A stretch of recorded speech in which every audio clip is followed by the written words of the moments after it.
മാതാവിനെ പ്രൊമോട്ട് ചെയ്യുന്നതിൻ്റെ ഉദ്ദേശം എന്താണ്? ക്രിസ്തുവിലേക്ക് മനുഷ്യരാശിക്ക് എളുപ്പത്തിൽ ചെല്ലാൻ പറ്റുന്ന ഒരു പാലമാണ് അമ്മ. എളുപ്പത്തിൽ ഷോർട്ട് കട്ടാണ്. മരിയൻ ആരാണെന്ന് വെച്ച് കഴിഞ്ഞാൽ ഷോർട്ട് കട്ട്. മരിയനെപ്പോലെ ഷോർട്ട് കട്ട് ആരുമില്ല. മരിയനെപ്പോലെ അത്ര ഏത് ആംഗിളിലും 365 ഡിഗ്രി ചെരിഞ്ഞ് പ്രവർത്തിക്കുന്ന ആളാണ്. 360 ഡിഗ്രി തെക്ക് ഇടക്കും വലത്തും എല്ലാം ചെരിഞ്ഞ് പ്രവർത്തിക്കും. ഒരു യാതൊരു ഇൻഹിബിഷൻസും ഇല്ലാതെ, പരിമിതികളില്ലാതെ. അത് പരിമിതികളില്ലാതെ പ്രവർത്തിക്കുന്നത് കൊണ്ടാണ് പരിശുദ്ധ മറിയം തമ്പുരാൻ്റെ അമ്മയെ പാപികളാണെങ്കിലും ഞങ്ങൾക്ക് അമ്മ മാത്രമേ ഉള്ളൂ. മനസ്സിലായില്ലേ? ഞങ്ങൾ മാനസാന്തരപ്പെട്ട് വരാൻ സമയമെടുക്കും. കുടുംബത്തിൻ്റെ സാഹചര്യം അതാണ്. മാനസാന്തരപ്പെട്ടാലും അത് നടപ്പിൽ വരുത്തണമെങ്കിൽ ചിലപ്പോൾ കുറച്ചുകൂടി സമയമെടുക്കും. അതുകൊണ്ട് അക്കാലങ്ങളിലെല്ലാം എൻ്റെ അവസ്ഥ വളരെ പരിതാപം. എനിക്ക് അമ്മ മാത്രമേ ഉള്ളൂ. ആ പ്രാർത്ഥന എന്ന് പറയുന്നത് ഞാൻ ചില സമയത്ത് ഓർക്കുകയും, ഒരു മനുഷ്യൻ്റെ ഏറ്റവും വലിയ ദൈവാനുഗ്രഹം എന്ന് പറയുന്നത് ഒരു കാത്തലിക് ഫാമിലിയിൽ ജനിക്കാൻ കഴിയുന്നതാണ്. അപ്പോൾ നിങ്ങൾ ഓർക്കും, ഞങ്ങൾ CSIക്കാരാണല്ലോ, ഞങ്ങൾ ഓർത്തഡോക്സുകാരാണ്, അച്ഛൻ ഞങ്ങളെ ഒഴിവാക്കിയ. അങ്ങനെ ഒഴിവാക്കിയല്ല. അതായത് അമ്മയോട് നിങ്ങൾക്കിപ്പോൾ ഓർത്തഡോക്സുകാർക്കും പ്രത്യേകിച്ച് അതുപോലെ തന്നെ യാക്കോബീസ് അവർക്കെല്ലാം അമ്മയോട് നല്ല ബന്ധമുള്ള ആൾക്കാരാണ്. നമ്മളുടെ ബന്ധം എന്ന് പറയണത് ഈ വളരെ ഇമോഷണലായിട്ടുള്ള ഒരു അമീക്കബിളായിട്ടുള്ള ബന്ധമാണ്. ഈ ബന്ധത്തെ നമ്മൾ ഉപയോഗിക്കുന്നത് യേശുക്രിസ്തുവിൽ വളരാൻ വേണ്ടിയാണ്. നിങ്ങളോർക്കും മാതാവിൻ്റെ പെരുന്നാൾ നടത്തുന്നു, മാതാവിനെ തൊട്ടുമുത്തുന്നു, ഇത് വിഗ്രഹാരാധനയല്ല. ബുദ്ധിയും ബോധം ഇല്ലാത്തവൻ, ദൈവത്തെക്കുറിച്ച് അറിയാൻ പാടില്ലാത്തവൻ, അനുഭവത്തിൻ്റെ ആത്മീയ പാരമ്പര്യമില്ലാത്തവൻ, ഇന്നലെ മുളച്ച് ചില ആശയങ്ങളും കൊണ്ട് തലയിൽ ചുവന്നുണ്ടാക്കുന്നവന് എന്തും പറയാം. പക്ഷെ നമ്മളെ സംബന്ധിച്ചിടത്തോളം നമ്മളെ സ്നേഹിക്കുകയും ആദരിക്കുകയും ചെയ്യുന്ന ദൈവത്തിനറിയാം നമ്മൾ എന്താണ് ചെയ്യണമെന്ന്. എന്താണ്? ദൈവത്തിന് കൊടുക്കാനുള്ള സ്നേഹം വ്യത്യസ്തമായ രീതികളിൽ നമ്മൾ ദൈവത്തോട് പ്രകടിപ്പിക്കുന്നതാണ്. വ്യത്യസ്തമായ രീതികളിൽ. അപ്പം അതിൻ്റെ പിന്നിലെല്ലാം ഉള്ളത് എന്താണ്? ദൈവത്തോടുള്ള വല്ലാത്ത സ്നേഹമാണ്. ഈ ദൈവത്തോടുള്ള ശരിക്കും പറഞ്ഞാൽ അമ്മ പ്രത്യക്ഷപ്പെടാനുള്ള ഒരു കാരണം എന്ന് നിങ്ങൾക്കറിയാമോ? അതെന്ന് പറയുന്നത്, അതിൻ്റെ ഒരു കാരണം എന്ന് പറയുന്നത് ഞാൻ മനസ്സിലാക്കുന്നത്, ഞാനിപ്പോൾ തന്നെ 2 പ്രത്യക്ഷീകരണം നടന്നിട്ടുണ്ട്. ഒരു പ്രത്യക്ഷീകരണം ഈജിപ്തിൽ വെച്ചാണ് നടന്നത്. അത് അമ്മ രാത്രി 2 മണിക്ക് വന്ന് 4 വിരലുകൾ എൻ്റെ വായിലിട്ട് ഞാൻ എല്ലാ ഇടക്കും തന്നെ ധ്യാനത്തിൽ പറയും. പക്ഷേ അത് ഞാനെക്കുറിച്ച് ഞാൻ പിന്നീട് ചിന്തിച്ചിട്ടുണ്ട്. അമ്മ എന്തുകൊണ്ട് രാത്രി വന്നത്, എന്തുകൊണ്ട് എൻ്റെ വിരലിട്ടത്. അത് ഞാൻ എന്നിട്ട് അത് വചനം തുറന്നു നോക്കിയപ്പോൾ പറഞ്ഞു, നിൻ്റെ പ്രസംഗങ്ങളെ ഞാൻ അടയാളങ്ങൾ കൊണ്ട് സ്ഥിരീകരിക്കും. അപ്പോൾ എനിക്ക് മനസ്സിലായി അമ്മ എന്താണ് ഉദ്ദേശിച്ചതെന്നൊക്കെ മനസ്സിലായി. അന്ന് മുതലാണ് 2010 മുതലാണ് കൃപാസനം വേറെ രീതിയിൽ ഇളകി ഉയരാൻ തുടങ്ങിയത്. അന്നത്തെ ഒരു ഇൻസിഡൻ്റാണ്. പക്ഷെ അതിന് കാരണം എന്താ? അതിൻ്റെ കാരണം ഞാൻ നോക്കിയിട്ട് എനിക്ക് ഒരു കാരണമേ ഉള്ളൂ. 10 ദിവസം ഞാൻ ആ ഈശോൻ്റെ നാട്ടിലുണ്ടായിരുന്നു, ഇസ്രയേലിൽ. അപ്പോൾ ആ സമയത്തെല്ലാം ഈശോൻ്റെ സ്ഥലത്ത് ചെല്ലുമ്പോൾ ഞാൻ മുട്ടേ നിൽക്കും. ഈശോനെ വിധിച്ച സ്ഥലം, ഈശോ നടന്ന സ്ഥലമൊക്കെ ചെല്ലുമ്പോൾ ഞാൻ മിണ്ടത്തില്ല, എൻ്റെ കണ്ണൊക്കെ നിറയും. ആരോടും ഞാൻ സംസാരിക്കത്തില്ല. ഞാൻ ഈ സ്ഥലങ്ങളൊക്കെ ചോദിച്ച് മനസ്സിലാക്കിയിട്ട് അവിടെ മുട്ടേ നിൽക്കും. പക്ഷെ നിലം ചുംബിക്കും. പിന്നെ ഞാൻ ഈ നസ്രത്തിൽ പോയി. നസ്രത്തിൽ അമ്മയടുത്ത് പോയപ്പോൾ എന്നോട് പറഞ്ഞു, അമ്മയുടെ അടുക്കള ഇവിടെ ഉണ്ടെന്ന് പറഞ്ഞ്. എൻ്റെ അമ്മ ഞാനെല്ലാം പിന്നെ ഓരോരുത്തരും പോകണമെന്ന് പറഞ്ഞുകൊണ്ട് നേരെ അടുക്കളയിലോട്ട് ഓടി.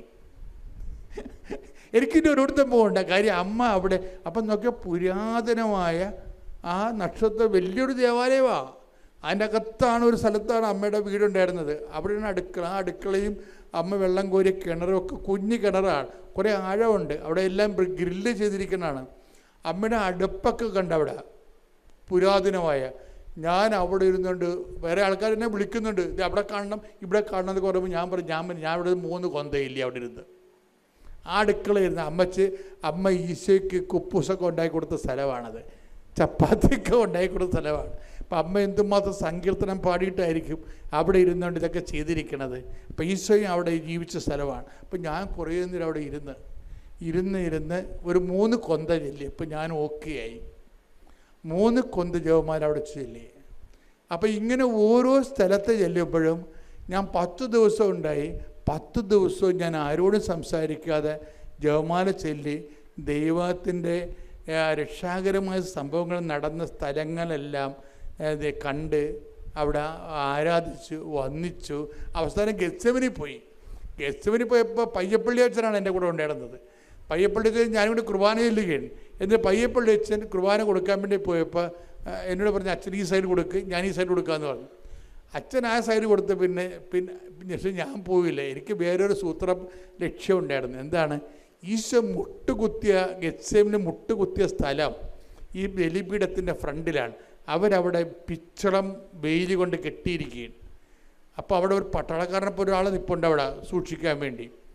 അയാൾ അങ്ങോട്ട് തിരിഞ്ഞ സ്ഥലത്ത് ഞാൻ ആ കുർബാന ഉടുപ്പുമായിട്ട് ചാടി ഇതിനകത്ത് വീണു. എന്നിട്ട് ഞാൻ ഒരു നിമിഷം മുട്ടുകയെന്ന്, എന്തെല്ലാം പ്രശ്നം ഉണ്ടായാലും ശരി ഒരു നിമിഷം മുട്ടുകയെന്ന്. എന്താണ്? കർത്താവ് അന്ത്യവിനാഴിക മുട്ടുകുത്തിയൊരു സ്ഥലമാണ്. ദൈവത്തെ നമ്മൾ സ്നേഹിക്കുന്നത് വൈകാരികമായിട്ടാണ് സ്നേഹിക്കുന്നത്, ബുദ്ധിപരമായിട്ടല്ല. അങ്ങനെ വൈകാരികമായി ദൈവത്തെ സ്നേഹിക്കുമ്പോൾ സംഭവിക്കുന്ന വിഷയമാണ് ഈ പ്രത്യക്ഷീകരണം എന്ന് പറയുന്നത്. മനസ്സിലായില്ലേ? അതൊന്നല്ല, ഒരു 9 പ്രാവശ്യം പ്രത്യക്ഷപ്പെടണമെങ്കിലും ദൈവത്തിനൊരു പിശുക്കുമില്ല. എന്താണ്? നീ ദൈവത്തെ സ്നേഹിക്കുന്ന വ്യക്തിയായിട്ട് ദൈവത്തിന് തോന്നിയാൽ മതി. ശ്രുതിക്കട്ടെ ഹല്ലേലൂയ.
പരമദിവ്യകാരുണ്യത്തിന് ഇതുപോലെ തന്നെയാണ് വചനം. അപ്പം നിങ്ങളെ പറഞ്ഞ മൂന്നാമത്തെ കോമ്പറ്റൻസിയുടെ കവനൻ്റ് കോമ്പറ്റൻസി, അതായത് യോഗ്യമായ ഉടമ്പടി പങ്കാളിയുടെ മൂന്നാമത്തെ കാര്യം എന്താണ്? നിങ്ങൾ ലോകം മുഴുവനും പോയി സുവിശേഷം. ഈ നമ്മൾ സുവിശേഷം പ്രസംഗിക്കുമ്പോഴും നമ്മൾ ഓർക്കണം, നമ്മൾ സുവിശേഷം കൈമാറുന്നതിനേക്കാൾ വലിയ കാര്യമാണ് നിങ്ങൾ ഈ കൈമാറുന്നത് ദൈവത്തോടുള്ള സ്നേഹം കൊണ്ടാണെന്ന് ദൈവത്തിന് മനസ്സിലാകണം. അതാണ് വിഷയം. അവിടെയാണ് വിഷയം വരുന്നത്. അത് നിങ്ങളെന്ത് ചെയ്താലും കർത്താവിനോടുള്ള സ്നേഹത്താലാണെന്ന് ദൈവത്തിന് മനസ്സിലാകണം. ഇതിന് ഒരു മെൽട്ടിങ് എന്ന് പറഞ്ഞ സംഭവമുണ്ട്. മെൽട്ടിങ് കഴിഞ്ഞ ദിവസങ്ങളിലെ മെൽട്ടിങ് എന്ന് വെച്ചിട്ടുണ്ടെങ്കിൽ ഉരുക്കം, വചന ഉരുക്കം. അതായത് നിങ്ങൾ ദൈവസ്നേഹം കൂടിക്കഴിഞ്ഞപ്പോൾ വചന ഉരുക്കം സംഭവിക്കും. വചന ഉരുക്കം, എല്ലാ വചനവും ഉരുകാനുള്ളതാണ്. ഇപ്പം നമുക്കറിയാമല്ലോ, നമ്മൾ ഐസ് നമ്മൾ ചില കുഞ്ഞുങ്ങൾ ഐസ് മിഠായി കഴിക്കുമ്പോൾ അവർക്ക് കുറേ അങ്ങനെ ചീമ്പിക്കൊണ്ടൊക്കെ ഇരുന്നിട്ട് കുറേ പിള്ളേർക്ക് ക്ഷമ ഉണ്ടാകത്തില്ല. അവർ കടിച്ചിട്ട് ഐസ് അതേപടി വിഴുങ്ങും. ഒരു ഗുണമുണ്ട് ഇല്ല. അത് നാവിലരിഞ്ഞ് മധുരമായി തന്നെയാണ് നമ്മളതിനെ ആസ്വദിക്കുന്നത്. ഇതുപോലെ വചനത്തിന് ഇതുപോലെ ഒരു വചന മെൽട്ടിങ് എന്ന സംഭവമുണ്ട്. എന്ന് വെച്ചാൽ വചനം അതിൽ മുഴുവനും ദൈവത്തിൻ്റെ കൃപ നിറഞ്ഞു നിൽക്കുകയാണ്. ഇത് നമ്മുടെ വിശ്വാസം, പ്രത്യാശ, സ്നേഹം, പ്രത്യേകിച്ച് സ്നേഹം കൊണ്ട് വചനം മെൽട്ടാകും. നിങ്ങളുടെ ഈ വചനം ഓപ്പൺ ചെയ്ത് കിട്ടാത്തതിൻ്റെ കാരണം എന്താണെന്നറിയോ? വചനം നിങ്ങളെ ഇപ്പം നമ്മൾ മുട്ട വിരിയണമെങ്കിൽ എന്ത് ചെയ്യണം? തള്ളക്കോഴിയുടെ ചൂട് വേണം. മഞ്ഞുരുകണമെങ്കിൽ എന്ത് വേണം? സൂര്യൻ്റെ വെയിൽ വേണം. വചനം ഉരുകണമെങ്കിൽ എന്ത് ചെയ്യണം? ദൈവസ്നേഹത്തിൻ്റെ ചൂട് വേണം. ശ്രുതിക്കട്ടെ ഹല്ലേലൂയ. എൻ്റെ പേര് ജിനി. ഞാൻ തൃശ്ശൂർ ജില്ലയിലെ കുഴൂര് മേരി ഇമ്മാക്കുലേറ്റ് ചർച്ച് ഇടവകയിൽ നിന്നാണ് വരുന്നത്. ഞാൻ UK-യിലാണ് ഇപ്പോൾ വർക്ക് ചെയ്യുന്നത്. പരിശുദ്ധ അമ്മ മാതാവ് പ്രത്യക്ഷപ്പെട്ട ഈ അൾത്താരയിൽ വന്ന് നിന്ന് സാക്ഷ്യം പറയുന്നതിനെ അനുഗ്രഹിച്ച ഈശോയ്ക്കും പരിശുദ്ധ അമ്മയ്ക്കും ഒരുപാട് നന്ദി. ഞാൻ കൃപാസനത്തെക്കുറിച്ചിട്ട് ഞാൻ മുന്നേ കേട്ടിട്ടുണ്ട്. ഞാൻ 2 പ്രാവശ്യം ഇവിടെ വന്നിട്ടുണ്ട്. പക്ഷേ ഉടമ്പടി എടുക്കുന്നത് ഇന്നാണ് ആദ്യമായിട്ട് ഉടമ്പടി എടുക്കുന്നത്. ഓൺലൈൻ ഉടമ്പടി മുന്നേ എടുത്തായിരുന്നു. പരിശുദ്ധ അമ്മ വഴി എനിക്ക് ലഭിച്ചൊരു ജോലി ലഭിച്ചൊരു സാക്ഷ്യത്തെക്കുറിച്ച് പറയാനാണ് ഞാനിപ്പോൾ ഇവിടെ നിൽക്കുന്നത്.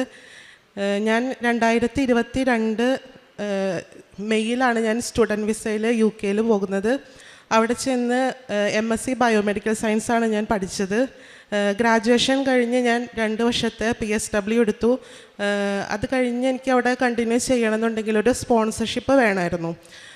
അപ്പം ഞാൻ എൻ്റെ പ്രൊഫഷനിൽ വർക്ക് ചെയ്യണമെന്നുണ്ടെങ്കിൽ അവിടെ ഒരു രജിസ്ട്രേഷൻ ആവശ്യമുണ്ടായിരുന്നു. HCBC എന്ന് പറഞ്ഞിട്ടുള്ളൊരു രജിസ്ട്രേഷൻ. ആ രജിസ്ട്രേഷൻ എടുത്ത് എനിക്ക് ആ സമയത്ത് ഒരു റിസർച്ച് ലാബിൽ ജോലി കിട്ടിയിരുന്നു. പക്ഷെ അതൊരു ടെമ്പററി ജോബായിരുന്നു. അപ്പോൾ ആ ഒരു എക്സ്പീരിയൻസും വെച്ച് ഞാൻ ജോലിക്ക് അപ്ലൈ ചെയ്യാൻ തുടങ്ങി സ്പോൺസർഷിപ്പിന് വേണ്ടിയിട്ട്. NHSലാണ് ഞാൻ മെയിനായിട്ട് നോക്കിയിരുന്നത് ജോലി. എനിക്കൊരു 8-9 ഇൻ്റർവ്യൂസൊക്കെ വന്നു. പക്ഷേ എനിക്കൊന്നിലും സെലക്ഷൻ കിട്ടിയില്ല. അപ്പം ഞാൻ ആ സമയത്ത് എനിക്ക് ഭയങ്കര വിഷമമായി. ഇങ്ങനെ ഇരിക്കുന്ന സമയത്താണ് ഞാൻ യൂട്യൂബിലൊരു സാക്ഷ്യം കേൾക്കാനിടയായി. യൂട്യൂബിലെ സാക്ഷ്യം ഒരു UK തന്നെയുള്ളൊരു ചേച്ചിയുടെ ആയിരുന്നു. അപ്പോൾ അത് കണ്ടപ്പോൾ ഞാനിങ്ങനെ കൂടുതൽ സാക്ഷ്യങ്ങൾ കേൾക്കാൻ തുടങ്ങി. പ്രാർത്ഥന കൂടുതൽ, അതായത് ജപമാല ഒക്കെ ആ സമയത്ത് കുറവായിരുന്നു ചെല്ലുന്നത്. അതൊക്കെ കൂടുതൽ ചെല്ലാൻ തുടങ്ങി. സാക്ഷ്യം കേട്ടുകൊണ്ട് തന്നെ ജോലിക്ക് അപ്ലൈ ചെയ്യാൻ തുടങ്ങി. അങ്ങനെ ഇരിക്കുന്ന സമയത്ത് ഒരു പ്രൈവറ്റ് ഹോസ്പിറ്റലിൽ എനിക്കൊരു ബയോമെഡിക്കൽ സയൻറ്റിസ്റ്റിൻ്റെ പോസ്റ്റ് കണ്ടു. ഞാൻ അപ്ലൈ ചെയ്തു. എനിക്കതിന് ഇൻ്റർവ്യൂ കിട്ടി. എനിക്കൊരു 1.5 മണിക്കൂർ ട്രാവൽ ഉണ്ടായിരുന്നു ആ സമയത്ത് ഇൻ്റർവ്യൂവിന് എത്താൻ വേണ്ടിയിട്ട്. പോകുന്ന വഴി ഫുള്ള് ഞാൻ ജപമാല ചൊല്ലി പ്രാർത്ഥിച്ചു. സാധാരണ പോകുമ്പോൾ ഞാൻ ക്വസ്റ്റ്യൻസ് റിവൈൻഡ് ചെയ്യുക ചെയ്യാറ്. പക്ഷേ ഇപ്രാവശ്യം ഞാൻ ഫുൾ ടൈം ജപമാല ചൊല്ലി പ്രാർത്ഥിച്ചു. മാതാവിനോട് ഞാൻ ഒരൊറ്റ കാര്യം ചോദിച്ചുള്ളൂ, എന്നോട് എൻ്റെ എക്സ്പീരിയൻസ് റിലേറ്റഡ് ക്വസ്റ്റ്യൻസ് എന്ത് വേണമെങ്കിലും ചോദിച്ചോ, വേറെ ഒന്നും ചോദിക്കരുത്. അവിടെ ചെന്നു അത്ഭുതം എന്നോണം എന്നോട് ഞാൻ എന്ത് ചോദിക്കാൻ പറഞ്ഞു അത് മാത്രം ചോദിച്ചു. എനിക്ക് ഇൻ്റർവ്യൂ സെലക്ഷൻ കിട്ടി. അവിടെ ഞാൻ ജോലിക്ക് കയറി. സ്പോൺസർഷിപ്പ് അവർ എനിക്ക് തരാമെന്ന് പറഞ്ഞു. പ്രൊബേഷൻ പീരീഡ് ഉണ്ടായിരുന്നു 3 മാസം. അപ്പം ഞാൻ എൻ്റെ ഫ്രണ്ട്സിൻ്റെ അടുത്തൊക്കെ പറഞ്ഞു എനിക്ക് മാതാവ് വഴി ജോലി കിട്ടി. വീട്ടിലൊക്കെ വിളിച്ച് പറഞ്ഞു. ഞാനിവിടെ വന്ന് ഹസ്ബൻഡിൻ്റെ അടുത്ത് പറഞ്ഞു എനിക്ക് ഇവിടെ വന്ന് മാതാവിനോട് നന്ദി പറയണം. ഹസ്ബൻഡിന് വിശ്വാസമൊക്കെ കുറവായിരുന്നു, എന്നാലും എന്നെ കൊണ്ടുവരാമെന്ന് പറഞ്ഞു. അങ്ങനെ ഞങ്ങൾ കഴിഞ്ഞ വർഷം ഇവിടെ വന്നിട്ടുണ്ടായിരുന്നു. ഇവിടെ വന്ന് അതുപോലെ തന്നെ തിരിച്ചു പോയി. പ്രാർത്ഥിച്ചോ എന്ന് ചോദിച്ചു കഴിഞ്ഞാൽ എനിക്കിവിടെ വന്ന് ചൂട് ഒട്ടും പറ്റണില്ല. പെട്ടെന്ന് തന്നെ തിരിച്ചു പോയി. ഞാൻ അവിടെ ചെന്നു. ഞാൻ ലീവ് ചെന്ന് കഴിഞ്ഞപ്പോൾ മാനേജറുടെ അടുത്ത് എൻ്റെ വിസയുടെ കാര്യങ്ങൾ ചെയ്യാൻ വേണ്ടിയിട്ട് ഞാൻ ചെന്നു. അപ്പോൾ എന്നോട് മാനേജർ പറഞ്ഞു, HR പറഞ്ഞത് ആ സമയത്ത് UK വിസ റൂൾസ് ഒരുപാട് ചേഞ്ചസ് വന്നിട്ടുണ്ടായിരുന്നു. സാലറി ത്രഷോൾഡൊക്കെ ഒത്തിരി കൂട്ടിയേക്കുമായിരുന്നു സ്പോൺസർഷിപ്പിന് വേണ്ടിയിട്ട്. അപ്പോൾ എനിക്ക് സ്പോൺസർഷിപ്പ് തരണം എന്നുണ്ടെങ്കിൽ എനിക്ക് തരുന്നതിനും ഒരു 10,000 pounds എക്സ്ട്രാ അവർ പേ ചെയ്യണം. അതിനവർ വില്ലിങ് അല്ല. അത് കാരണം കൊണ്ട് നിങ്ങൾക്ക് ഇവിടെ വിസ ഉള്ളിടത്തോളം കാലം ഇവിടെ നിൽക്കാം, അത് കഴിഞ്ഞ് എനിക്ക് പോവാം അങ്ങനെ പറഞ്ഞു. ഞാനപ്പോൾ കംപ്ലീറ്റ് തകർന്നു പോയി. എനിക്ക് എന്താ ചെയ്യേണ്ടതെന്ന് അറിയില്ല. കാരണം എനിക്കിനി 5 മാസം കൂടിയാണ് എനിക്കിനി ഉള്ളൂ. അതിനുള്ളിൽ എനിക്കൊരു ജോലി കണ്ടുപിടിക്കണം. അപ്പോൾ പെട്ടെന്ന് തന്നെ എൻ്റെ മനസ്സിലേക്ക് ഓടി വന്നത് എനിക്ക് മാതാവ് തന്ന ആ അനുഗ്രഹത്തിനെ കൂടുതൽ പേരിലേക്ക് സാക്ഷ്യപ്പെടുത്തുന്നതിനോ അല്ലെങ്കിൽ ഉടമ്പടി എടുത്ത് എൻ്റെ ജീവിതം ആത്മീയമായിട്ട് കൂടുതൽ നന്നാക്കുന്നതിന് പകരം ഞാൻ ചെയ്തെന്താണെന്ന് എനിക്കറിയാം. അപ്പോൾ എൻ്റെ തെറ്റ് എനിക്ക് മനസ്സിലായി. അപ്പോൾ ആ സമയം തന്നെ ഞാൻ ഉടമ്പടി എടുക്കാൻ ശ്രമിച്ചു. കൂടുതൽ വേറെ ജോലിക്ക് അപ്ലൈ ചെയ്യുന്നതിന് മുൻപ് തന്നെ എനിക്ക് എൻ്റെ ഒരു മെറിറ്റിൽ എനിക്ക് യാതൊരു വിശ്വാസം ഉണ്ടായിരുന്നില്ല. അങ്ങനെ ഞാൻ ഓൺലൈനിൽ ഉടമ്പടി എടുക്കാമെന്ന് വിചാരിച്ചു. പക്ഷേ ഉടമ്പടി എടുത്തു കഴിഞ്ഞിട്ടുണ്ടെങ്കിൽ എനിക്ക് പൂർത്തിയാക്കാൻ പറ്റുമെന്ന് എനിക്കറിയില്ല. എൻ്റെ ഹസ്ബൻഡും പറഞ്ഞു നിന്നെക്കൊണ്ട് ഇതൊന്നും സാധിക്കില്ല, വേണ്ടാത്ത പണി വാങ്ങിച്ചു വയ്ക്കരുത്. പക്ഷേ ഞാൻ എന്നിട്ട് എനിക്ക് ആ സമയത്ത് വചനങ്ങളിൽ കിട്ടുന്നത് മൊത്തം കൃപാസനത്തെക്കുറിച്ചിട്ടും ഉടമ്പടിയെ കുറിച്ചിട്ടൊക്കെയാണ്. അപ്പം ഞാൻ വിചാരിച്ചു എന്തായാലും ഉടമ്പടി എടുക്കാം. അങ്ങനെ ഞാൻ എടുക്കാൻ നോക്കി. ആദ്യത്തെ പ്രാവശ്യം എനിക്ക് എന്തോ ഓൺലൈൻ ഇഷ്യൂ കാരണം കൊണ്ട് പറ്റിയില്ല. അപ്പം എനിക്ക് ഭയങ്കര സങ്കടമായി. മാതാവ് ഉപേക്ഷിച്ചു. അപ്പോൾ പിന്നെ ഞാൻ ആലോചിച്ചപ്പോൾ ഞാൻ കുമ്പസാരിച്ചിട്ട് ഒത്തിരി നാളായി. പ്രാർത്ഥനാ ജീവിതം ഒന്ന് ട്രാക്കിലായതാണ്, പിന്നെയും താളം തെറ്റി. അങ്ങനെ ഞങ്ങൾ 2 പേരും കൂടി കൂടുതൽ സമയം പ്രാർത്ഥിക്കാൻ തുടങ്ങി. ഞാൻ എന്നിട്ട് കുമ്പസാരിച്ച് ഞായറാഴ്ച ഒരു ദിവസം ഏപ്രിൽ 4-ാം തീയതി ഓൺലൈൻ ഉടമ്പടി എടുത്ത് ഒരുങ്ങി വന്ന് ഓൺലൈൻ ഉടമ്പടി എടുത്തു. അപ്പോൾ എനിക്ക് അച്ഛൻ്റെ നമ്മുടെ ഓൺലൈൻ ഉടമ്പടി എടുക്കുമ്പോൾ ഒരു സന്ദേശം കിട്ടുമല്ലോ, അത് കണ്ടപ്പോൾ തന്നെ എനിക്ക് പകുതി ശ്വാസം അതായത് എനിക്കൊരു ഭയങ്കര ഒരു റിലീഫായിരുന്നു അത് കണ്ടപ്പോൾ തന്നെ. അങ്ങനെ ഞാൻ ഉടമ്പടിയിൽ പ്രാർത്ഥന ചൊല്ലാൻ തുടങ്ങി. കാരുണ്യ പ്രവർത്തികളായിട്ട് വീട്ടിലേക്ക് പൈസ അയച്ചു കൊടുത്തിട്ട് അഗതി മന്ദിരത്തിലും വൃദ്ധസദനത്തിലൊക്കെ പൈസ കൊടുക്കാൻ പറഞ്ഞു. പിന്നെ ആത്മീയമായിട്ട് ഞങ്ങൾ കുടുംബ പ്രാർത്ഥന അല്ലെങ്കിൽ ഞങ്ങൾ പെട്ടെന്ന് സ്പീഡിൽ കുടുംബ പ്രാർത്ഥന എത്തിച്ച് തീർക്കാൻ നോക്കുമായിരുന്നു. അപ്പോൾ ഞങ്ങൾ എക്സ്ട്രാ സമയം മറ്റുള്ളവർക്ക് വേണ്ടി പ്രാർത്ഥിക്കാനായിട്ട് ഞങ്ങൾ മാറ്റിവെച്ചു. അതായത് പലവിധ സാഹചര്യങ്ങളിൽ ബുദ്ധിമുട്ട് അനുഭവിക്കുന്നവർക്ക് വേണ്ടിയിട്ട് ഒരു മണിക്കൂർ ഞങ്ങൾ പ്രാർത്ഥനയിൽ സമയം കണ്ടെത്തി ഞങ്ങൾ പ്രാർത്ഥിച്ചു. പിന്നെ ഞാൻ ബൈബിൾ വായിക്കാറുണ്ടായിരുന്നു, സന്ധ്യപ്രാർത്ഥന, പ്രഭാത പ്രാർത്ഥന എല്ലാം ചെയ്തു. അച്ഛൻ്റെ ഡെയിലി ബ്രെഡൊക്കെ കണ്ട് സ്റ്റാറ്റസ് ഇടുമായിരുന്നു. അങ്ങനെ ഞാൻ എന്നിട്ട് സാക്ഷ്യങ്ങൾ എനിക്ക് കേൾക്കാനായിട്ട് ഒരുപാട് ഇഷ്ടമാണ്. അപ്പോൾ അടയാളം ചോദിച്ച് പ്രാർത്ഥിക്കാൻ തുടങ്ങി. കാരണം എനിക്ക് എന്തായാലും ഒരു സ്ട്രോങ് എവിഡൻസ് വേണം, ഞാൻ മാധവനോട് പറഞ്ഞു. അങ്ങനെ ഞാൻ പ്രാർത്ഥിച്ച് കുറച്ച് ദിവസം കഴിഞ്ഞപ്പോൾ തന്നെ സെൻറ്റ് മേരീസ് ഹോസ്പിറ്റൽ എന്ന് പറഞ്ഞിട്ട് ഒരു ഹോസ്പിറ്റലൊരു അഡ്വർടൈസ്മെൻറ്റ്, എൻ്റെ പ്രൊഫഷൻ തന്നെ ബയോമെഡിക്കൽ സയൻറ്റിസ്റ്റ്. അപ്പോൾ എനിക്ക് സന്തോഷമായി. ഞാൻ അതെടുത്ത് നോക്കിയപ്പോൾ പക്ഷേ വേറൊരു ഡിപ്പാർട്ട്മെൻ്റ് ആയിരുന്നു, മൈക്രോബയോളജി ഡിപ്പാർട്ട്മെൻ്റ് ആയിരുന്നു. അപ്പോൾ എനിക്ക് പിന്നെയും നിരാശയായി. എന്നാലും ഞാൻ പ്രാർത്ഥിച്ചു. പക്ഷേ വിത്തിൻ 2 days ആ സെയിം ഹോസ്പിറ്റലിൽ തന്നെ ബയോ കെമിസ്ട്രിക്ക് ഒരു വേക്കൻസി ഓപ്പണായി. അപ്പോൾ എനിക്ക് എൻ്റെ മനസ്സ് മാതാവ് എന്നോട് പറഞ്ഞു, ഇത് നിനക്കുള്ള ജോലിയാണ്. ഞാൻ അപ്പം തന്നെ എൻ്റെ ഹസ്ബൻഡ് അടുത്ത് പറഞ്ഞു, കാരണം എനിക്കൊരു തെളിവ് വേണമല്ലോ, ഞാൻ ഇതിന് അപ്ലൈ ചെയ്യാൻ പോവാണ്, എനിക്ക് ജോലിക്ക് എന്തായാലും ഇൻ്റർവ്യൂ കോൾ വരും, നോക്കി വെച്ചോളാൻ പറഞ്ഞു. അങ്ങനെ തന്നെ ഇൻ്റർവ്യൂ കോൾ വന്നു. ഇൻ്റർവ്യൂ അറ്റൻഡ് ചെയ്യാനായിട്ട് അതൊരു ഐലൻഡായിരുന്നു, UK തന്നെയുള്ള ഒരു ഐലൻഡായിരുന്നു. ഇൻ്റർവ്യൂ ചെയ്യുന്നതിന് വേണ്ടിയിട്ട് എനിക്ക് അങ്ങോട്ട് പോകാനായിട്ട് പറ്റില്ലായിരുന്നു. കാരണം ഞാൻ കറൻ്റ്ലി വർക്ക് ചെയ്യുന്ന സ്ഥലത്ത് സ്റ്റാഫിന് ഷോർട്ടേജ് ഉള്ളത് കൊണ്ട് എനിക്ക് ലീവ് എടുക്കാൻ പറ്റില്ല. അപ്പം ഞാൻ ആദ്യം വിചാരിച്ചു സിക്ക് എടുത്തിട്ട് നോണ പറഞ്ഞ് നമുക്ക് പോകാമെന്ന് വിചാരിച്ചു.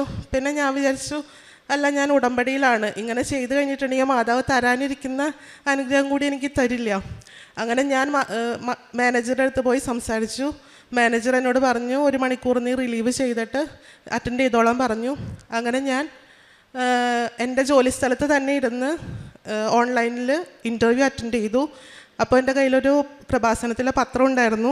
ഞാൻ ആ പത്രം എൻ്റെ സൈഡിൽ നിവർത്തി വെച്ച് മാതാവിനെ പിടിച്ച് ഇരുന്നത്, ഉപ്പെടുത്ത് അവിടെ വിതറി പ്രാർത്ഥിച്ചു. ഇൻ്റർവ്യൂ അറ്റൻഡ് ചെയ്തു. ഇൻ്റർവ്യൂവിൻ്റെ അന്ന് ഞാൻ ലൈറ്റ് ക്യാൻഡിൽ പ്രയർ റിക്വസ്റ്റ് ഇട്ടിട്ടുണ്ടായിരുന്നു.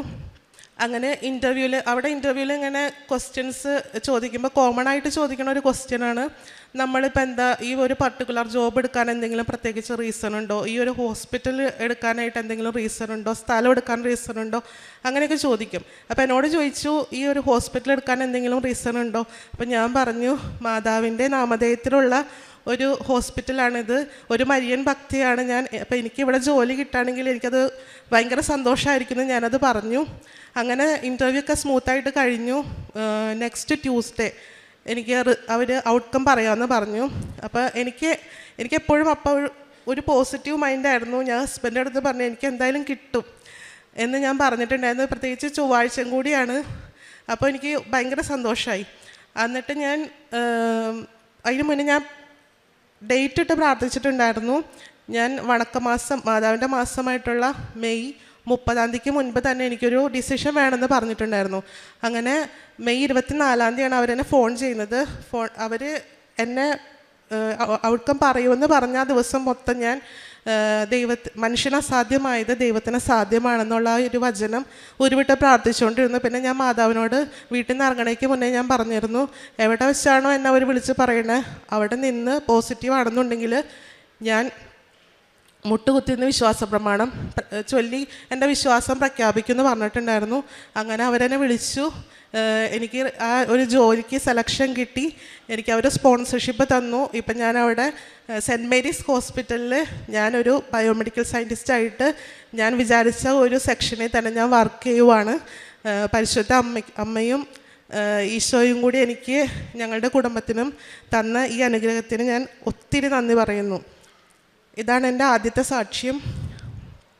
രണ്ടാമത്തെ സാക്ഷ്യം എന്ന് പറയുന്നത് എൻ്റെ കൊച്ചിനെ കുറിച്ചിട്ടാണ്. എൻ്റെ മോളുടെ പേര് കാതറിൻ. അവൾ നാട്ടിലാണ്, ഇവിടെയാണ് നിൽക്കുന്നത്. അപ്പോൾ ഭയങ്കര വാശിയും പിന്നെന്താ പറയുക, ഞങ്ങൾ കൂടെയില്ലാത്ത കാരണം കൊണ്ട് സ്കൂളിൽ പോകാനൊക്കെ ഒത്തിരി മടിയായിരുന്നു. സ്കൂളിൽ പോയാൽ തന്നെയും ക്ലാസ്സിൽ പറയുന്നത്, ഇപ്പോൾ ബാക്കിയുള്ള പിള്ളേരോട് പറയുന്നത് ഇവൾ കേൾക്കില്ല. ടീച്ചറൊക്കെ പറഞ്ഞു അടുത്ത പ്രാവശ്യം എന്തായാലും ഇവൾ എൽ കെ ജി ആയിരുന്നു, എൽ കെ ജി തന്നെ ഇരുത്തിയാൽ മതി, കാരണം അക്ഷരങ്ങളൊന്നും അറിയാൻ പാടില്ല. പിന്നെ ഒരുപാട് ദിവസം സിക്കായിട്ട് ഹോസ്പിറ്റലിലായിരുന്നു. അത് കാരണം കൊണ്ട് അവൾക്കൊന്നും അറിയത്തില്ല. ബാക്കിയുള്ള പിള്ളേരെ പോലെ അല്ല അവൾ ബിഹേവ് ചെയ്യുന്നത്. അപ്പം ഞങ്ങൾക്കത് ഭയങ്കര ഒരു സങ്കടമായിരുന്നു. ഞാൻ ഉടമ്പടിയിൽ അത് വെച്ചിട്ടുണ്ടായിരുന്നു. അത് കഴിഞ്ഞ് ഈ വർഷം ഞങ്ങൾ സ്കൂൾ അവളുടെ മാറ്റി. ഞാൻ ഉടമ്പടിയിൽ വെച്ച് അവൾക്ക് വേണ്ടിയിട്ട് എപ്പോഴും പ്രാർത്ഥിക്കാറുണ്ടായിരുന്നു. ഞങ്ങൾ കുടുംബ പ്രാർത്ഥനയിൽ അവൾക്കും അവളുടെ പ്രായത്തിലുള്ള എല്ലാ കുഞ്ഞു മക്കൾക്കും വേണ്ടിയിട്ടാണ് പ്രാർത്ഥിച്ചുകൊണ്ടിരുന്നത്. അതിൻ്റെ ഒരു റിസൾട്ട് എന്നോണം ഇപ്പോൾ അവൾക്ക് സ്കൂളില്ലാത്ത ദിവസം സ്കൂളിൽ പോകണമെന്ന് പറഞ്ഞിട്ടാണ് കരയുന്നത്. പിന്നെ അതുപോലെ തന്നെ എല്ലാ സബ്ജക്റ്റിനും ഫുൾ മാർക്ക്, അതുപോലെ തന്നെ ഒരു സ്കോളർഷിപ്പ്, ടാലൻറ്റ് ഒരു സ്കോളർഷിപ്പിൽ ഡിസ്ട്രിക്ട് ലെവലിൽ A+ ഗ്രേഡ് കിട്ടി. പിന്നെ കളർ കോമ്പറ്റീഷൻ ദീപികയുടെ സ്കൂൾ വിന്നറായിരുന്നു. അങ്ങനെ ഒത്തിരി അനുഗ്രഹങ്ങൾ ഞങ്ങൾക്ക് നൽകി അനുഗ്രഹിച്ചു. പരിശുദ്ധ അമ്മ മാതാവും ഈശോയും കൂടി ഞങ്ങളുടെ കുടുംബത്തിന് തന്ന എല്ലാ അനുഗ്രഹങ്ങൾക്കും ഞങ്ങൾ 1000 നന്ദി പറഞ്ഞ് ഞങ്ങളുടെ സാക്ഷിയോടെ സമർപ്പിക്കുന്നു. പ്രേക്ഷിത പ്രവർത്തനമായിട്ട് ഞാൻ ചെയ്തുകൊണ്ടിരുന്നത് അവർ ഡെയിലി ബ്രെഡ് അച്ഛൻ്റെ എല്ലാ ദിവസവും കണ്ട് സ്റ്റാറ്റസ് ഇടാറുണ്ടായിരുന്നു. പിന്നെ ഞാൻ അത് ഷെയർ ചെയ്യാറുണ്ടായിരുന്നു. ഉടമ്പടി ധ്യാനം എനിക്ക് എല്ലാ ട്യൂസ്ഡേയും തന്നെ കാണാൻ പറ്റിയില്ലെങ്കിലും സമയമെടുത്ത് കണ്ടിട്ട് അത് ഞാൻ ഷെയർ ചെയ്ത് കൊടുക്കാറുണ്ടായിരുന്നു. പിന്നെ എനിക്ക് ഓൺലൈനിൽ ഞാൻ ഒരു ഒക്ടോബറിൽ മാത്രമാണ് എനിക്ക് ഡൗൺലോഡ് ചെയ്യാൻ പറ്റിയിട്ടുണ്ടായിരുന്നുള്ളൂ. അത് ഞാൻ ഇംഗ്ലീഷിൽ ഡൗൺലോഡ് ചെയ്തിട്ട് എൻ്റെ അവിടുത്തെ കൊളീഗ്സിനോട് അയച്ചു കൊടുത്ത് അവരോട് ഞാൻ ഇവിടുത്തെ കൃപാസനത്തെക്കുറിച്ചിട്ടൊക്കെ പറഞ്ഞു കൊടുത്തിട്ടുണ്ടായിരുന്നു. ഈശോയ്ക്കും അമ്മയ്ക്കും 1000 നന്ദി പറയുന്നു ഞങ്ങൾക്ക് നൽകിയ ഈ അനുഗ്രഹത്തിന്. അമ്മ മാതാവ് വഴിയായി ഈശോ എനിക്കും എൻ്റെ കുടുംബത്തിനും ചെയ്തു തന്ന എല്ലാ അനുഗ്രഹങ്ങൾക്കും 1000 നന്ദി പറയുന്നു. ഞാൻ 2023 ആദ്യമായി ഉടമ്പടി എടുത്തത്. ഇതെൻ്റെ 8ാമത്തെ ഉടമ്പടി പുതുക്കലാണ്. എൻ്റെ പേര് ആശ. ഞാൻ കാഞ്ഞിരപ്പള്ളി രൂപത അംഗമാണ്. ഇതെൻ്റെ മകൾ ഐറിൻ. എൻ്റെ ഓവറിൽ ഒരു സിസ്റ്റ് ഉണ്ടായിരുന്നു. അപ്പോൾ അത് ഡോക്ടറെ കാണിച്ചപ്പോൾ ഡോക്ടർ പറഞ്ഞു 3 മാസം കൂടുമ്പോൾ വന്ന് സ്കാൻ ചെയ്യണം. അതിനുശേഷം ഞാൻ ഉടമ്പടി തൈലം വയറിൽ കുരിശ് വരച്ച് വിശ്വാസ പ്രമാണം ചൊല്ലി പ്രാർത്ഥിക്കുമായിരുന്നു. ഉടമ്പടി തൈലം നെറ്റിയിൽ കുരിശ് വരയ്ക്കുമായിരുന്നു. ഉടമ്പടി തേൻ ഉപയോഗിക്കുമായിരുന്നു. ഉടമ്പടി ഉപ്പ് ഉപയോഗിക്കുമായിരുന്നു. 3 മാസങ്ങൾക്ക് ശേഷം സ്കാൻ ചെയ്തപ്പം ആ സിസ്റ്റ് അവിടെ ഇല്ല. അമ്മ മാതാവ് അത് സുഖപ്പെടുത്തി. അമ്മയ്ക്കും തൃക്കുമാരനും കോടാനുകൂടി നന്ദി പറയുന്നു. രണ്ടാമതായിട്ട് ഞാൻ എൻ്റെ മകൾക്ക് വേണ്ടിയാണ് സാക്ഷി പറയുന്നത്. അവൾ കഴിഞ്ഞ വർഷമാണ് +2 കഴിഞ്ഞത്. CBSE ആയിരുന്നു. അപ്പോൾ ഞാൻ നിയോഗമായി എഴുതി അമ്മയെ അവൾക്ക് 92% മാർക്ക് നൽകി അനുഗ്രഹിക്കണമേ എന്ന്. പരീക്ഷയ്ക്ക് പോകുന്നതിന് മുൻപായി ഉടമ്പടി തൈലം അവളുടെ നെറ്റിയിൽ വിശ്വാസ പ്രമാണം ചൊല്ലി ഞാൻ പ്രാർത്ഥിക്കുമായിരുന്നു. അവൾക്ക് കഴിക്കാൻ തേൻ കൊടുക്കുമായിരുന്നു. അവൾ പരീക്ഷ എഴുതുന്ന പേപ്പറിൽ ഉപ്പിട്ട് വിശ്വാസ പ്രമാണം ചൊല്ലി പ്രാർത്ഥിക്കണമെന്ന് അവളോട് പറയുമായിരുന്നു. അവൾ അതുപോലെ ചെയ്തു. അങ്ങനെ റിസൾട്ട് വന്നപ്പം അവൾക്ക് കൃത്യം 92% മാർക്ക് തന്ന് അമ്മ അനുഗ്രഹിച്ചു. അമ്മയ്ക്കും തൃക്കുമാരനും നന്ദി പറയുന്നു. മൂന്നാമതായി എനിക്ക് എൻ്റെ ഒരു അലർജി രോഗത്തെക്കുറിച്ചാണ് എനിക്ക് പറയേണ്ടത്. 4 വർഷമായി ഇങ്ങനെ വെയിലത്തിറങ്ങി കഴിയുമ്പോൾ കൈ ഇങ്ങനെ ചൊറിഞ്ഞ് തടിക്കുമായിരുന്നു. 3 സ്കിന്നിൻ്റെ ഡോക്ടർമാരെ കാണിച്ചു, ആൻറ്റിബയോട്ടിക് കഴിച്ചു, പലവിധ ക്രീമുകൾ തേച്ചു, എന്നിട്ടും കുറവൊന്നുമില്ലായിരുന്നു. അതിനുശേഷം ഇപ്പം കുറച്ച് നാളുകളായിട്ട് ഞാനങ്ങനെ മരുന്നൊന്നും ഉപയോഗിക്കുന്നില്ല. അമ്മയോട് പ്രാർത്ഥിക്കുമായിരുന്നു. ഇപ്പം 3 ആഴ്ചയായിട്ട് ആ അലർജി രോഗം പൂർണ്ണമായും അമ്മ മാറ്റി തന്നു. അമ്മയ്ക്കും തൃക്കുമാരനും നന്ദി പറയുന്നു. നാലാമതായിട്ട് മകൾക്ക് കിട്ടിയ ഒരു രോഗസൗഖ്യത്തെക്കുറിച്ചാണ്. അവളുടെ കൈയുടെ താഴെയായിട്ട് ഒരു മുഴ കണ്ടു. അപ്പോൾ അത് ഞാൻ സർജനെ കൊണ്ട് കാണിച്ചപ്പോൾ പറഞ്ഞു അൾട്രാസൗണ്ട് ചെയ്യണം. അപ്പോൾ അത് ചെയ്തപ്പോൾ പറഞ്ഞു ഇത് നമുക്ക് സർജറി ചെയ്യണം, എന്നിട്ട് ഇത് ബയോപ്സി കേൾക്കണം. ബയോപ്സി എന്ന് കേട്ടപ്പോൾ എനിക്ക് ഭയങ്കര വിഷമമായിരുന്നു. അമ്മയോട് പ്രാർത്ഥിച്ചു, അമ്മേ ഇത് സർജറി ഒന്നും ചെയ്യേണ്ടതായി വരരുതേ, അല്ലാതെ തന്നെ ഇത് മാറ്റിത്തരണമേ. അപ്പോൾ സ്കിന്നിൽ ഇത്ര സെൻറ്റിമീറ്ററിലാണ് ഈ മുഴയെന്ന് പറഞ്ഞു. അപ്പം അൾട്രാസൗണ്ടിൽ 1 അല്ല 2 മുഴകളും കൂടി ഇങ്ങനെ കാണുന്നുണ്ടെന്ന് പറഞ്ഞു. അപ്പം ഞാനൊരു സ്കിന്നിൻ്റെ സ്പെഷ്യലിസ്റ്റിനെ കൊണ്ട് കാണിച്ചു. അപ്പോൾ ഡോക്ടർ പറഞ്ഞു നമുക്കാദ്യം മരുന്ന് തേച്ച് നോക്കാം പോകുമോ ഇല്ലയോ എന്ന്, അതിനുശേഷം പിന്നെ അടുത്ത ട്രീറ്റ്മെൻറ്റ് എന്താണെന്ന് വെച്ചാൽ ചെയ്യാമെന്ന് പറഞ്ഞു. അങ്ങനെ ആ ഡോക്ടർ തന്ന മരുന്ന് ഞാൻ തേച്ചു. ഒരാഴ്ചയോളം തേച്ചിട്ടും അതിനൊരു മാറ്റവും വന്നില്ല. അപ്പം ഞാൻ വിചാരിച്ചു എനിക്ക് അമ്മയുടെ ഉടമ്പടി തൈലം കൊണ്ട് മാത്രം ഇതിന് സൗഖ്യം കിട്ടണം. അമ്മ വിചാരിച്ചാൽ മാത്രമേ ഇത് മാറത്തുള്ളൂ, അല്ലാതെ മകൾക്ക് ഇനി അങ്ങനെ ഒരു സർജറി ചെയ്യേണ്ടായി വരരുതേന്ന് ഞാൻ പ്രാർത്ഥിച്ചു. അന്ന് മുതൽ ഞാൻ മരുന്ന് നിർത്തി ഉടമ്പടി തൈലം മാത്രം വിശ്വാസ പ്രമാണം ചൊല്ലി തേക്കുമായിരുന്നു. രാവിലെയും വൈകിട്ടും കുരിശ് വരച്ച് ഞാൻ തേക്കുമായിരുന്നു. മകൾക്ക് ഉടമ്പടി തേൻ കൊടുക്കുമായിരുന്നു. ഉടമ്പടി ഉപ്പും ഞങ്ങൾ അവിടെ തേച്ച് പ്രാർത്ഥിക്കുമായിരുന്നു. അതിൻ്റെ ഫലമായി അമ്മ മാതാവ് ആ രോഗത്തിൽ നിന്ന് മോൾക്ക് പൂർണ്ണ സൗഖ്യം നൽകി. അമ്മയ്ക്കും തൃക്കുമാരനും ഒരിക്കൽ കൂടി നന്ദി പറയുന്നു. ഇനി എൻ്റെ മകൾ അവൾക്ക് കിട്ടിയ അനുഗ്രഹത്തിന് അമ്മയോട് നന്ദി പറയും. എൻ്റെ പേര് ഐറിൻ. ഞാൻ +2 പഠനം കഴിഞ്ഞിട്ട് IELTSന് പ്രിപ്പയർ ചെയ്യുമായിരുന്നു. ആദ്യത്തെ മാസത്തിലൊക്കെ എനിക്ക് അത്യാവശ്യം നല്ല സ്കോറൊക്കെ കിട്ടാൻ തുടങ്ങി. പിന്നീടത് കുറഞ്ഞു വന്നു. അപ്പോൾ എന്ത് ചെയ്യണമെന്ന് എനിക്കറിയത്തില്ല. ഞാൻ മാതാവിനോട് പ്രാർത്ഥിച്ചു. പരീക്ഷയ്ക്ക് പോകുന്നതിന് മുമ്പാണെങ്കിലും ഉടമ്പടി തൈലം നെറ്റിയിൽ പുരട്ടി വിശ്വാസ പ്രമാണം ചൊല്ലി പ്രാർത്ഥിച്ചു. പരീക്ഷ എഴുതിക്കൊണ്ടിരുന്നപ്പോഴും അമ്മയുടെ കാശുരൂപം പിടിച്ചുകൊണ്ടാണ് പരീക്ഷ എഴുതിയത്. പരീക്ഷ നല്ലതായിട്ട് എളുപ്പമായിരുന്നു. എനിക്ക് റിസൾട്ട് വന്നത് അമ്മയുടെ അഖണ്ഡ ജപമാലയുടെ അന്നാണ്. അന്ന് എനിക്ക് അർത്തുങ്കപ്പള്ളിയുടെ ഫ്രണ്ടിൽ വെച്ചാണ് മാതാവ് എനിക്ക് ആ റിസൾട്ട് തുറക്കാനുള്ള ഭാഗ്യം നൽകിയത്. എനിക്ക് ഓവറോൾ 7 നൽകി മാതാവ് അനുഗ്രഹിച്ചു. പിന്നീട് UK ഉപരിപഠനത്തിന് പോകാനായിരുന്നു എനിക്ക് ആഗ്രഹം. ആദ്യമൊക്കെ കുറേ തടസ്സങ്ങളുണ്ടായിരുന്നെങ്കിലും മാതാവ് അതെല്ലാം മാറ്റി തന്നു. വിസയ്ക്ക് ഞാൻ വെക്കുന്നത് മാർച്ച് 3-ാം തീയതിയാണ്. അന്ന് ബഹുമാനപ്പെട്ട ജോസഫ് അച്ഛൻ ഡെയിലി ബ്രെഡി പറഞ്ഞിട്ടുണ്ടായിരുന്നു 7 എന്ന് പറഞ്ഞൊരു തീയതി ഓർത്ത് വെച്ചോ എന്ന്. എനിക്ക് കൃത്യം വിസ കിട്ടിയത് മാർച്ച് 7-ാം തീയതി തന്നെയാണ്. ഈ ബുധനാഴ്ച ഞാൻ UK പോവാണ്. മാതാവിനും തിരുക്കുമാരനും ഇത്ര അനുഗ്രഹം നൽകിയ 1000 കോടി നന്ദി പറയുന്നു. കാരുണ്യപ്രവൃത്തിയായി ഞാൻ എല്ലാ ആഴ്ചയും പൊതിച്ചോറുണ്ടാക്കി അനാഥാലയത്തിൽ കൊടുക്കും. അനാഥരെ മാനസികമായും വെല്ലുവിളി നേരിടുന്നവരുടെ ശുശ്രൂഷ ഒരു ആശ്രമമുണ്ട്, അവിടെ പോവും. അവർക്ക് സഹായം ചെയ്തു കൊടുത്തിട്ടുണ്ട്. പിന്നെ എന്നോട് സഹായം ചോദിച്ച് വരുന്നവർക്ക് സഹായം ഞാൻ കൊടുക്കും. കുടുംബ പ്രാർത്ഥന ഒരിക്കലും മുടക്കിയിട്ടില്ല. വിശുദ്ധ ഗ്രന്ഥം പതിവായി വായിക്കും. പ്രേക്ഷിത പ്രവർത്തനമായി പത്രം മേടിച്ചുകൊണ്ട് പോയി ഓട്ടോ സ്റ്റാൻഡിലും ദേവാലയത്തിലും കൊടുക്കും. ഇത്രയും അനുഗ്രഹം ചെയ്തു തന്ന അമ്മയ്ക്കും തൃക്കുമാരനും 1000 നന്ദി പറയുന്നു.